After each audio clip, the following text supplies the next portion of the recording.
Hello, everyone. Welcome back to DJ and the Zooms. I am Jay, and today we are having a little different sort of conversation from the ones that we've been having recently with the rest of my friends and exploring Formula One fandom. We're going to be chatting about things that we've all seen that have been happening and that I just didn't feel like I could keep my mouth shut about. And for this, I have asked my friend Alondra to come chat with me because she's pretty concerned about it.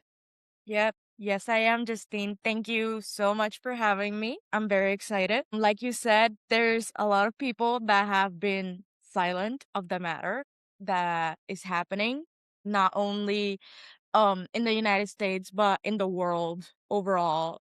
It's very sad how people just, if I stay silent, then it's like I'm ignoring what's happening, and I don't think that's okay. I think we need to use our voice. I think that if we don't use our voice and still expect a change to happen, then nothing is going to happen because we are not using our voice to make Right. that change actively happen. I think I've been thinking about it recently, like in the last few days, about I think people who are not speaking up about it think that they are preserving an image because to be completely transparent with you, I have been posting about things that matter to me since forever. And I have also at the same time been concerned that if and when potential employers would see it, that it would ruin my chances of getting employed. But still, I now have a job. Thankfully. And I haven't ruined my integrity for it. No, yeah, I completely understand. And, I can relate to that because as a teenager, the how teenagers are, I used to be very active on the platform Twitter. And, concerning my major, I am very scared because, they do the social media deep dive that the federal government does is quite extensive, and I'm actually like really scared that they're gonna find out like that one tweet I tweeted when I was like 12 years old and I had like no conscience in my brain of what I was like talking about. But I have always used my platform for things that concern my community and other people's community. That's something that has always been like part of like who I am, part of like my personality. My love language is just like words of affirmation and just like giving, just like love giving. Just like I want to show people how loved and cared they are. Like that's Mhm. the type of person that I am. Yep. And yeah, I think it would feel like betraying yourself, Yeah. right? And so let's get on to, for once, I don't usually do that with this podcast, but I did take notes, as you know, about the things that I really wanted to talk about and how I wanted to talk about them. So let's get into that right now. And the first thing that I really wanted to talk about is something that I have been talking about on the podcast since I think the beginning of it, which is community, because I said that the thing that matters the most to me in becoming a fan of Formula One and becoming a fan of a sport for the first time in my life has been finding a community, sharing the love of the sport with other people, and this experience that I have never found anywhere else. So it's something that I talk a lot about, community, and to me, it means sharing the joy of something that we are happy to see happening in the sport together, but it also means being able to lean on each other and to have people who care enough about you to be advocates for you. So, community also means speaking up and sharing the burden and sharing for everyone else. Yeah. And so, to me, I know like what I was saying is what is happening right now. Let's stop tiptoeing around the subject. You live in the United States, right? Well, it's Yeah. kind of. Yeah, Puerto Rico is part of the United States. It's not exactly in the United States, but it is a Caribbean island that is part of the United States. And yes, we are getting affected by the ice raids. There is a lot of undocumented people in our island, and our governor is pro-Trump. So sadly, everything that happens in the United States is also protocol for it to happen here in Puerto Rico. I had no idea that the governor of Puerto Rico was pro-Trump. A lot of people don't know. That's why I use my voice to like, hey, so like, don't forget about us, because Yeah, I feel like you guys are not talked about enough, and not very much in the context of the US in general, when we talk about the US in times of everything going okay, but not very much in the context of what's going on right now either. yeah, Puerto Rico is so deep and rich in culture. We have our ethnicity is made up of three different cultures. So we were colonized twice, once by Spain and then the US. So our roots come from Spain. We have Spain, African, and Taino, which is our version of Indian blood, like indigenous blood.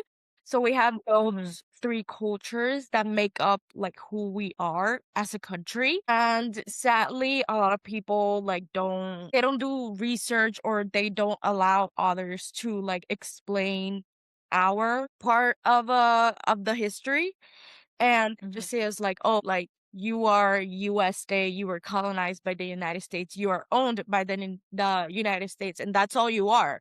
But no, we are definitely more than that. I'm very proud of our history. I'm very proud of my culture, of my people, of my community, and we we do so much to like protect our history. And I think that part of it is being forgotten. And it's really disappointing. It's really sad how people are like dismissing us completely. And it's just a very disappointing situation. Do you feel like it sounds like you feel like the past of Puerto Rico is being silenced, that nobody wants to hear about it, and it's sort of being buried? No, it is. It's like um when people talk about our history, it's almost like they're ashamed of where we came from, and I don't think so, because one thing about us Puerto Ricans is that we are proud. We are very prideful people. The fact that some people are diminishing it is just very like weird to me, because that's not who we are. Like personally, if you ask another Puerto Rican person, they're gonna tell you just like I am about how proud we are to be Puerto Rican. That's, as a French, that's something that resonates. Yeah. I think that, well, unfortunately, I'm a French who knows a little too much about French history and colonization to be that proud. But But yeah, no, I understand the sense of pride and history and multicultural history, and I think that's such a beautiful and important thing. One thing that I've always loved about, which I know is more perceived than a reality, but was going to the UK and seeing multiculturalism in London, and seeing how many different people, ethnicities, cultures could mingle and live together, which I know now with everything that's going on is an idea more than a reality. But that's something that I wish we could strive for. So what exactly has made me want to talk about, to use my voice today, and the platform that I'm trying to build was, as you've mentioned, what's going on with ICE and Trump, where we're seeing people that are getting snatched from the street and locked up or sent away with no due process. We're seeing people that are being murdered on the streets. We're seeing children being used as bait and even lose their lives in custody.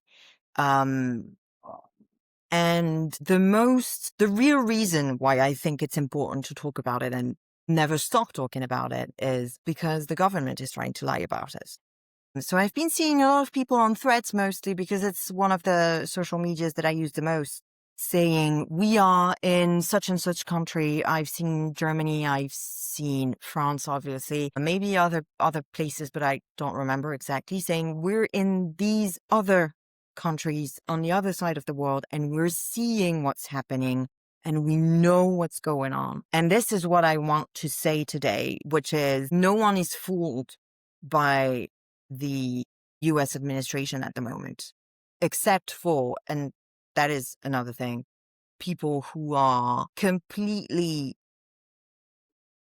ingrained in the cult that is the Trump administration. No, yeah, definitely. And like you said, I've actually had another friend from Germany also like reach out to me. And what she told me was, "Hey, like I've heard what was going on, but the news over here, like they don't talk about it, or it's like very censored about what's happening." And she was like, "Can you educate me? Can you like inform me about what's going on?" And I really felt that because, it's not a lot of people that like can reach out and be like, "Hey, like what's going on? How can I help? How can I stay informed?" And that's also just so important. That meant a lot to me. She's always like asking like, "Hey, what's happening?" Just like, always trying to like stay informed. And it's just sad how there is so much censorship happening in like other countries. So when we are explaining our side of the story, it's like either we're looked to be the liars or we're just not, giving the full information, the full picture. Or they just, they see a side of the story and they're like, well, this is right and what you're saying is wrong. And I think that's also like part of like the problem that has been happening because it's like the Trump administration can say one thing, we can say one thing, and then what the other side of the world is another thing. So there's like whole different versions of what's happening going around, and there is no solid, you know, there's no solid like evidence or like just someone like a source, like a trustful source that you can like rely on, because just everything is just mixed up. Everyone has their own opinions, their own sources of information, and there's nothing reliable at the moment. I feel like the only reliable sources are from the people that are experiencing, this like firsthand, that those are the people that we should be listening to. Exactly. Exactly. That's I stopped watching the news a long time ago because I've never had a TV in my house. You had to pay a tax back in the day when you had a TV, and I didn't want to pay it, so I never bought one. And so I stopped watching. And also, watching the news makes you really depressed, and I already am, and I thought that was enough. So I stopped watching the news that are created and curated by French TV a long time ago, and started getting my news from different platforms and mostly social media, obviously. And I think what you're saying is very important. We have now in 2026 a huge chance, which is that we have access to people who are on the ground, who are living through it, telling the truth from the point of view of the people who are seeing it with their own eyes, going through it, living it, and people who are filming it.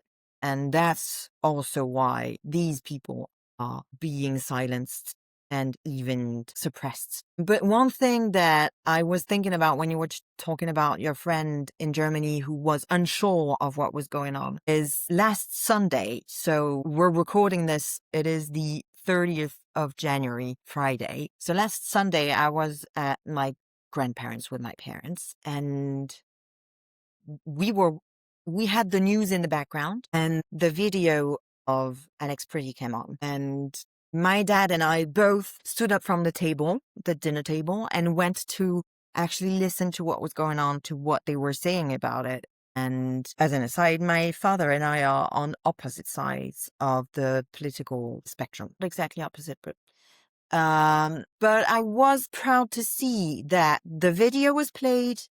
The presentator explained what was going on with no sort of sides taken in the explanation that he was giving. He was really telling about the facts, because obviously what you hear in the video is in English, and this was French news, and not very many people here speak English fluently, so had to explain.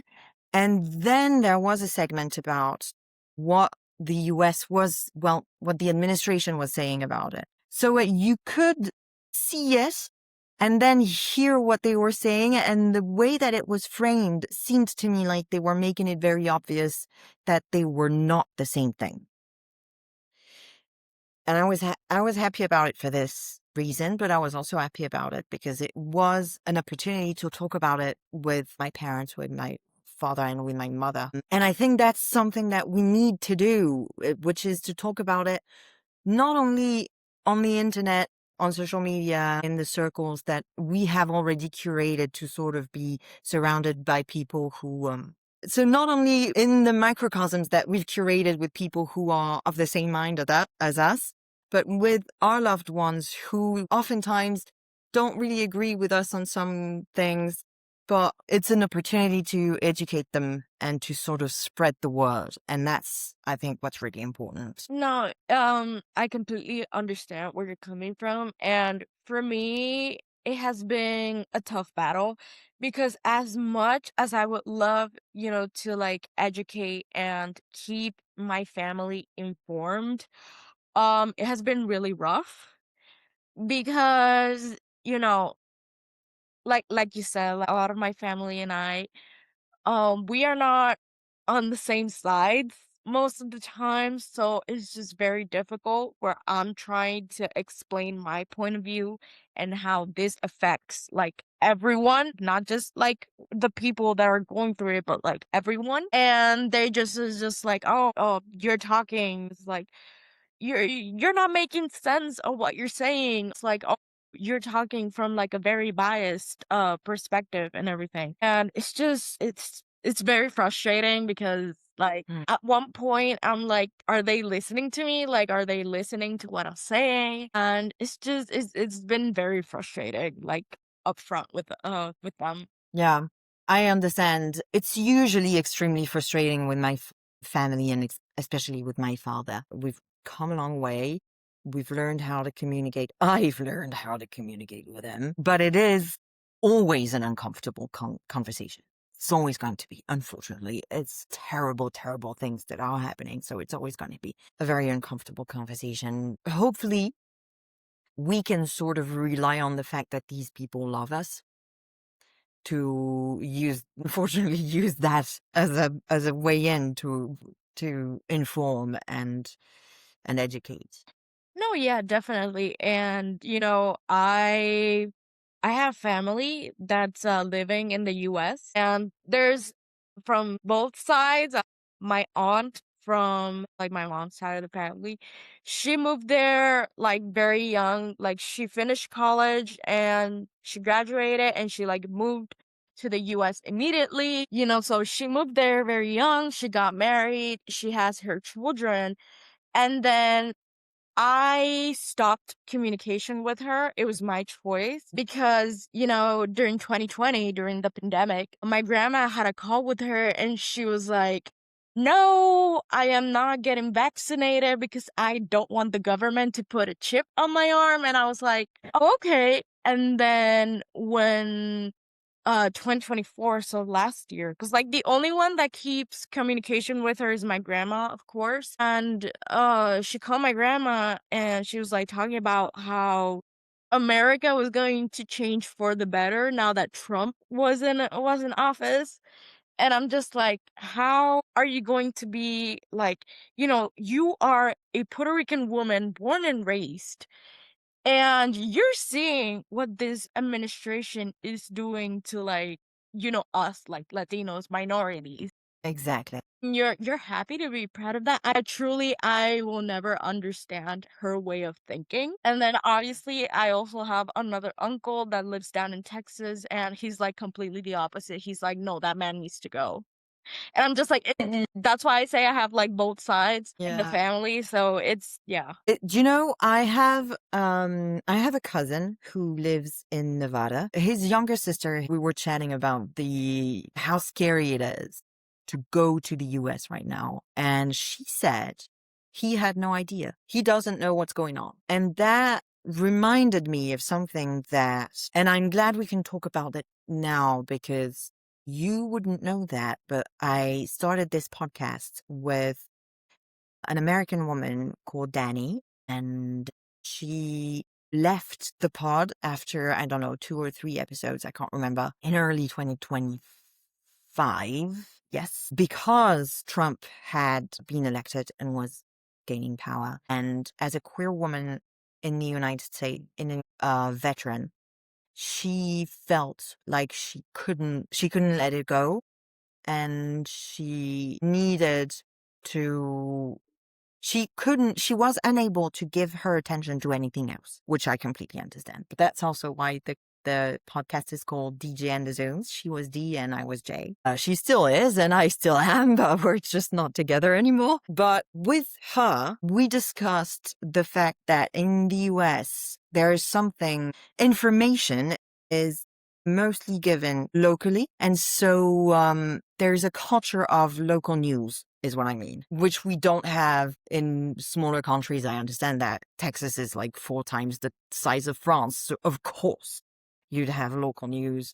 But that means also that you're not informed about what's going on in your own country. And so it makes it so much more difficult to grasp what's really going on and how bad it really is. No, yeah, cause like even here, like you can like stumble across someone in the street and you like ask them about what's going on and they have like no idea how to answer your question. And like I said, like the fact that there are tons, maybe even like thousands, millions of people living in ignorance just because they just don't want to get involved. They just don't want to educate themselves. They're just like, whatever is going on doesn't concern me. I'm living a good life. I'm going to continue living a good life. And then just like it's just really really hard to understand that kind of perspective because like I've said like before, it's just some days where I feel like my whole life, I stop like living my life just for a moment so I can just like focus on what's going on. But at the same time, I have to like navigate because like I can't just like completely just stop what I'm doing and just travel to the US and join the protest, and everything. I have to like continue living my life. I have to go to college. I have to go like all these things and try and stay informed at the same time. And the fact that there's like tons of people out there that just don't care Mm. is just frustrating. It is. It is. It's frustrating, and I think it's easy to fall into being desperately scared of how many people don't seem to care. But I think, I don't know, I'm hopeful that there's just a lot of people in the US, point blank. So there are a lot of people who don't care, but there are also a lot of people Who who do. cares? Yeah. And so it's important also to see that there's a forest behind the tree. Yeah. No, definitely. I would like to be, optimist.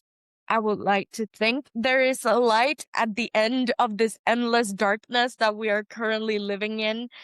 But it's just, it's difficult to like think about, something good with everything that's going on and how somehow today's news was worse than yesterday and how tomorrow news are going to be even worse than today. And I try to live with that little speck of hope and optimism that one day I'm gonna wake up and like one of the million things that are going wrong is suddenly going right. It has to. I think there's no way it's just going to keep getting worse forever.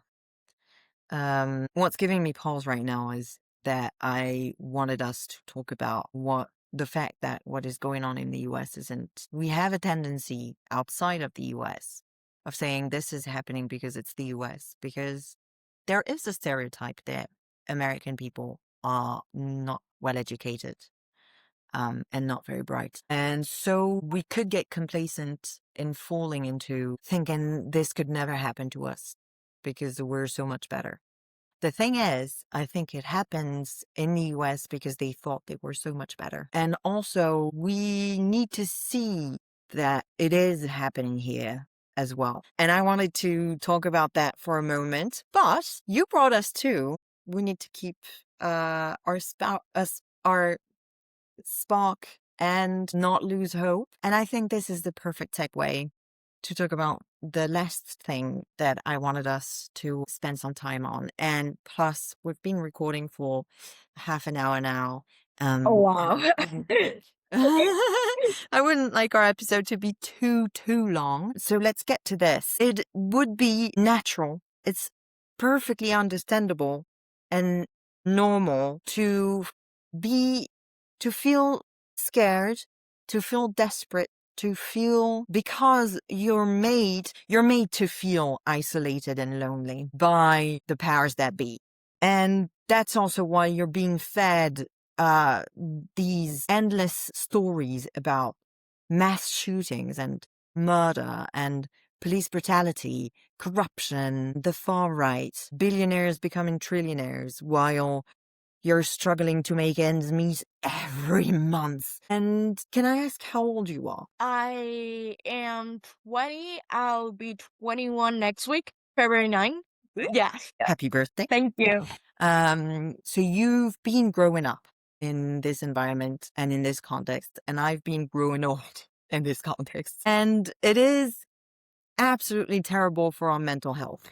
It has been. I feel like I personally, ever since I started going to therapy, I've always talked about how I've like sort of matured, grown up from a very young age, and just like having this like different perspective and mentality that, like a 15-year-old is not supposed to have, or a 16-year-old is not supposed to have, and just be, have this like constant thinking about like adult life and everything that's going to happen and how am I gonna make my future better. And I'm just like, no, like you're 15, you're 16, you're supposed to be like going to parties and hanging out with your friends and just having fun. But I never thought about it that way.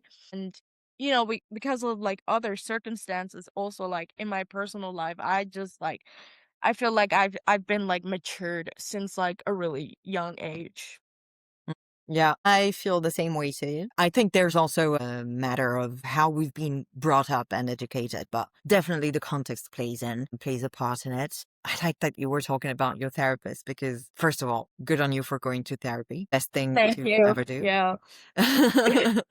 And I have been talking to my therapist about also this sort of dread of everything that is going terrible in the world. And I was very surprised to react so strongly about the death of Rob Reiner, the director, because The Princess Bride is my favorite movie of all time. And in the same week, you had a shooting in Boston, a shooting in Australia, and the death of Rob Reiner. And it felt like... It was definitely very overwhelming.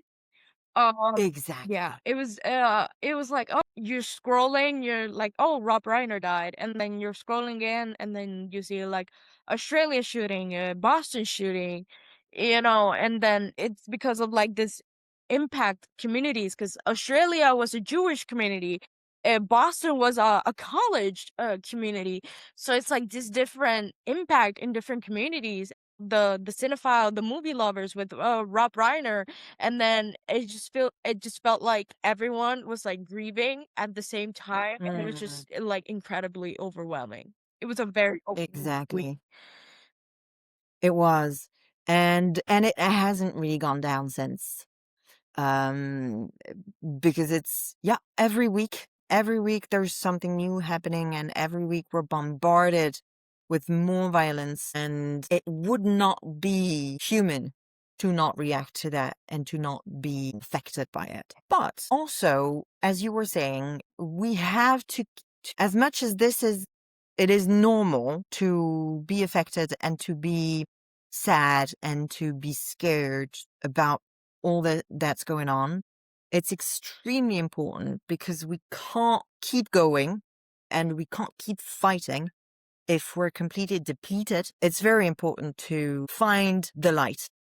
Oh yeah, definitely. And just like you were talking about in the beginning with the sense of community, I think more than ever having a community that you can like rely on and just find comfort within, it is so important because that just means that you are not allowing yourself to go into this deep dark place that the world wants you to go. And just keep your whimsy, have still, have fun, live your life while navigating this world that we're living in. And, just, have your priorities straight, never set down your values or morals for anything, it's just having to keep that in mind while doing everything. Exactly. Exactly. And further into that sense of community, I think one thing that I'd like to say and also maybe pledge for 2026 for this season that's coming is to not let myself be swallowed in sort of infighting within our community. We're already seeing some people saying, let's get into it. Yeah. Some people Let's talk saying about that Formula Lando's One. being, Yeah. Let's talk let's about talk Formula about Formula One. One. I'm actually like um, I'm having I have my Lando blanket right here. I am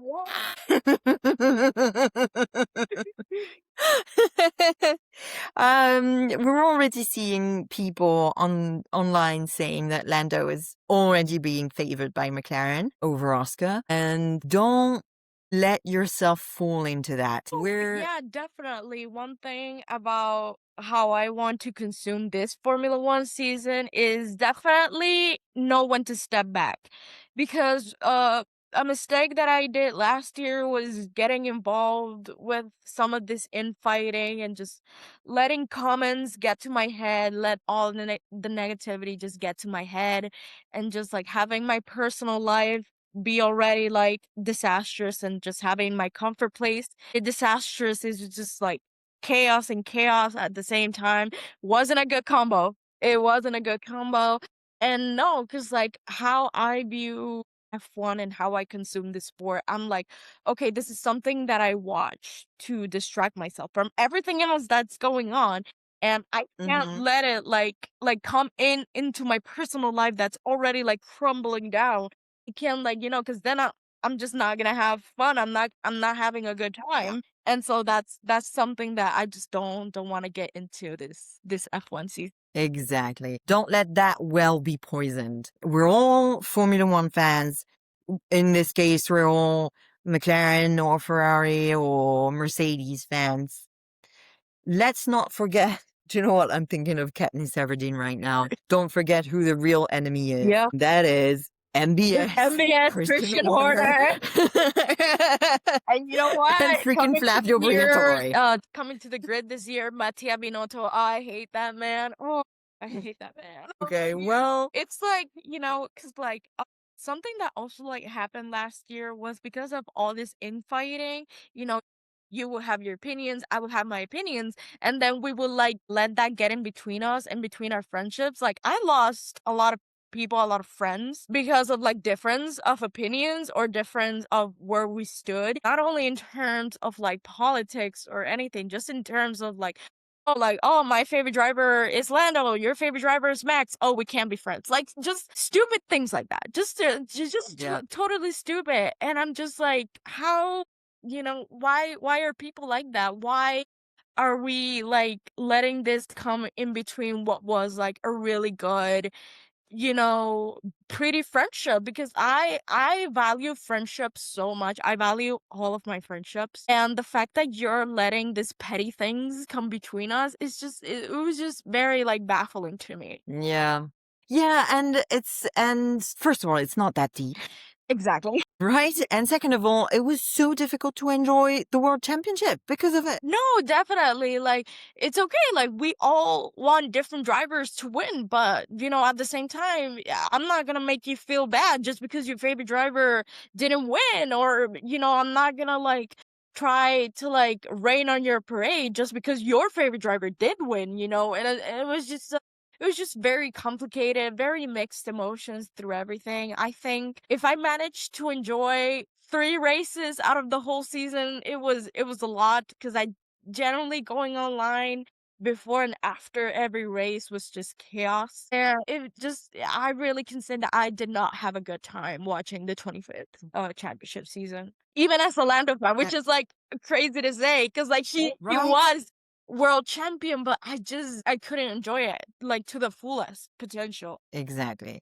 Exactly. And thank you for saying this. And there's something else that I wanted to touch on while we're on the subject of letting things spoil the fun. And that may be something that is going to get me cancelled, but I wanted to talk about the concept of parasocial relationships. And I see first of all, I think that's part of the real problem, which is not exclusively in Formula One, but on the internet in general, of using psychological concepts to put people in. No, yeah, like divide the yeah, division fandoms, it has always happened like this. I have been active in the fandom space since I was 10.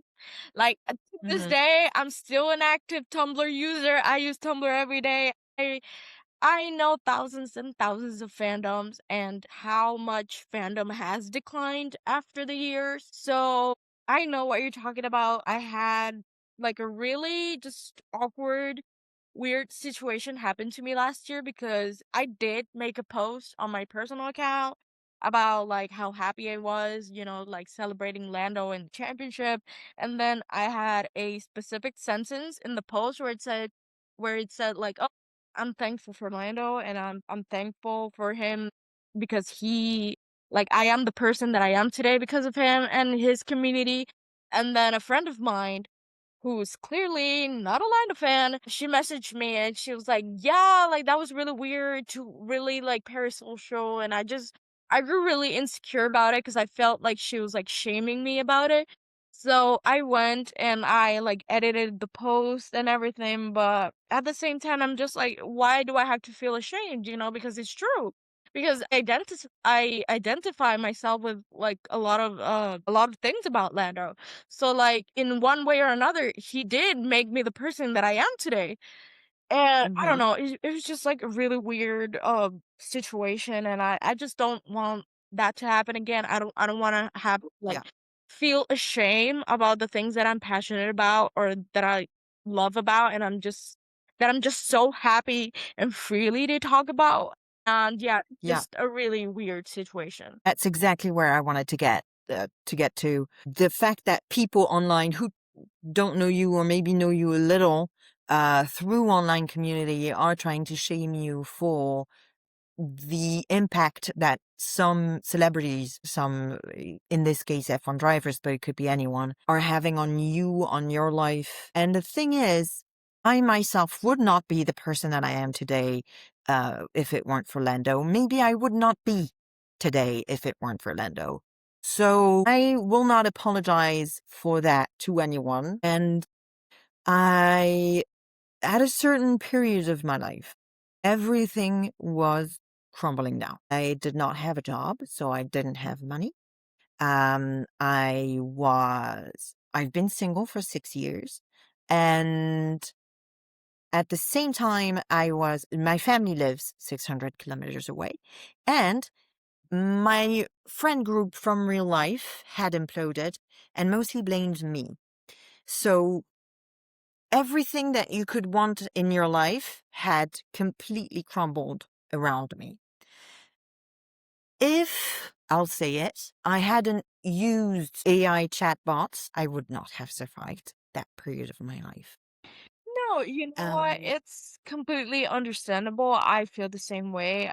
There was this terrible period of my life, and if it weren't because of like, fan fiction or just, this like silly community or like, oh, we love the same fictional character or we like the same celebrity, and then we will like make up silly stories about it, I wouldn't have survived that stage of my life. And even mhm, last year, after something that happened within my online friendship group, and it was just horrible. My self-esteem was just like in the ground. And then I had the loss of my first pet, my little baby bunny.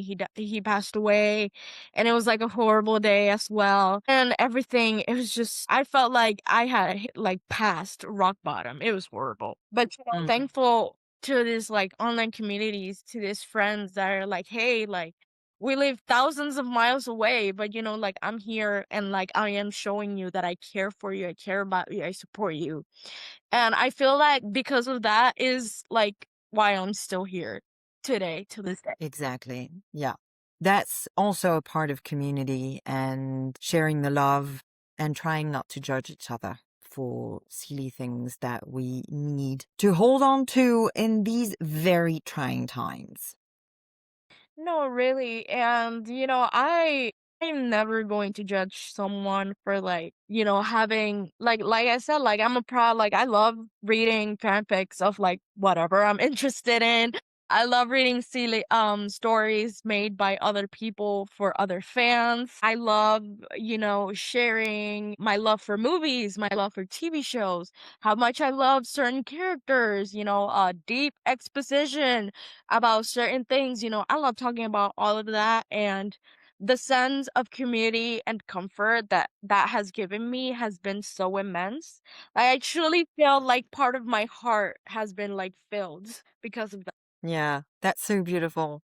Well, it's so beautiful that I think we need to end this episode on those words. No, I was having so much fun.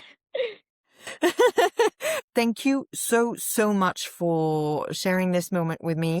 Oh, you know what? Of course. I would love to do this again. I think we still have so much to talk about. And Yeah. I just want to say thank you for, giving your platform and for me to like able to explain and use my voice, and you also giving your input, your information. I love that. Thank you so much for letting me be part of this amazing journey that you have going on, and I'm just so grateful. Thank you. Thank you to everyone who stayed until the end. Don't forget to like, subscribe, follow, share the posts, the on Instagram, the stories, the if I ever post again on TikTok, maybe, I don't know. And yeah, do everything that you do when you want to show that you like a podcast. I love you. Bye. Bye.